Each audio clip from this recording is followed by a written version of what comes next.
लोकसभा निवडणुकांचे वारे राज्यामध्ये वाहण्यास सुरुवात झाली आहे। लोकसभा निवडणुकांच्या पार्श्वभूमीवरती राज्यातील मोठमोठ्या प्रकल्पांचे भूमिपूजन व उद्घाटनाचा सपाटा राज्य सरकारने लावलेला पाहायला मिळत आहे। लोकसभा निवडणुकांच्या पार्श्वभूमीवरतीच आज बारामती या ठिकाणी मुख्यमंत्री व उपमुख्यमंत्री यांच्या उपस्थितीमध्ये महारोजगार मेळावा संपन्न होत असून बारामतीनंतर छत्रपती संभाजी महाराज यांची बलिदान भूमी व समाधी स्थळ असणाऱ्या वडू तुळापूर या ठिकाणी छत्रपती संभाजी महाराज बलिदान भूमी व समाधी स्थळ विकास आराखड्याचं भूमिपूजनही या ठिकाणी होणार आहे। गेले अनेक दिवसांपासून या विभागाचे माजी खासदार शिवाजीराव आढळराव पाटील व विद्यमान खासदार डॉक्टर अमोल कोल्हे यांनी छत्रपती संभाजी महाराज यांची बलिदान भूमी असणाऱ्या व समाधी स्थळ असणाऱ्या वडू तुळापूर या भागाचा विकास व्हावा यासाठी सातत्याने पाठपुरावा केलेला आहे। मात्र या पाठपुराव्याला इथून मागे यश मिळताना दिसत नव्हतं।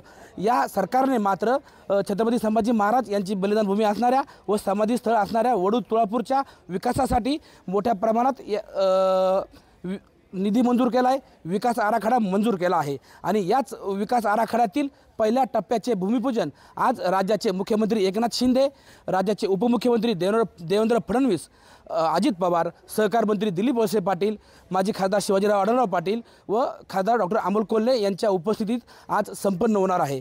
लोकसभा निवडणुकीच्या पार्श्वभूमीवरती हा उद्घाटन व भूमिपूजन समारंभ संपन्न होत असला तरी या भागाची राजकीय परिस्थिती पाहता महाविकास आघाडीकडनं खासदार डॉक्टर अमोल कोल्हे यांची उमेदवारी निश्चित केलेली आहे, तर महायुतीकडनं मात्र अद्याप उमेदवार निश्चित झालेला नाही।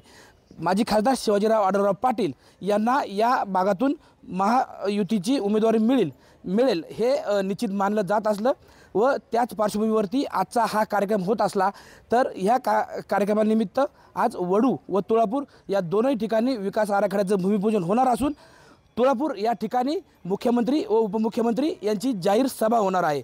या जाहीर सभेमधून या भागातील महायुतीचा उमेदवार आज फायनल करतायत का, उमेदवाराची घोषणा करतायत का हे पाहणं महत्त्वाचं ठरणार आहे। त्याच पार्श्वभूमीवरती हा जो वडू तुळापूरचा विकास आराखड्याचा पहिल्या टप्प्याचा आज भूमिपूजन समारंभ होत आहे, याची जर शासकीय निमंत्रण पत्रिका पाहिली तर या शासकीय निमंत्रण पत्रिकेमध्ये कुठेतरी या भागाचे विद्यमान खासदार डॉक्टर अमोल कोल्हे यांना दुय्यम स्थान दिलेलंही पाहायला मिळत आहे। अमोल कोल्हे व छत्रपती संभाजी महाराज यांच्या एक अतूट संबंध आहे। अमोल कोल्हे यांनी आत्तापर्यंत मालिकांमधून असेल किंवा विविध नाट्यांमधून छत्रपती संभाजी महाराज यांचा इतिहास जनतेपुढे मांडण्याचा प्रयत्न केला आहे व त्यांनीच त्यांच्या जाहीरनाम्यामध्ये छत्रपती संभाजी महाराज यांचे बलिदान भूमी व समाधी स्थळाच्या विकासासाठी मोठा प्रयत्न करणार असल्याचं जाहीर केलं होतं। त्याच माध्यमातून गेली 5 वर्षापासून खासदार डॉक्टर अमोल कोल्हे हे या भागाचा विकास व्हावा, बलिदान स्थळाचा समाधी स्थळाचा विकास व्हावा यासाठी प्रयत्नशील राहिलेले आहेत।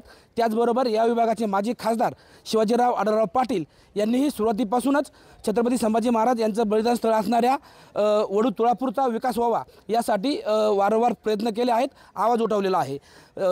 खासदार डॉक्टर अमोल कोल्हे व माजी खासदार शिवाजीराव आढळराव पाटील या दोघांच्याही प्रयत्नाला यश आलं असून छत्रपती संभाजी महाराजांचं बलिदान स्थळ असणाऱ्या व समाधी स्थळ असणाऱ्या या भूमीला मोठा विकास निधी राज्य सरकारने मंजूर केला असून त्याच्या पहिल्या टप्प्याचं आज भूमिपूजन राज्याचे मुख्यमंत्री व उपमुख्यमंत्री यांच्या हस्ते व राज्यातील विविध मंत्र्यांच्या उपस्थितीत संपन्न होणार आहे।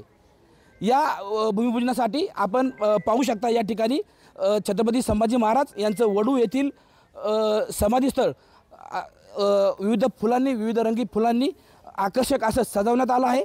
थोड्याच वेळामध्ये या ठिकाणी मुख्यमंत्री व उपमुख्यमंत्री यांच्या उपस्थितीमध्ये या ठिकाणी भूमिपूजन समारंभ संपन्न होणार आहे। टाइम्स नाऊ मराठीसाठी सचिन तोडकर, वडू तुळापूर।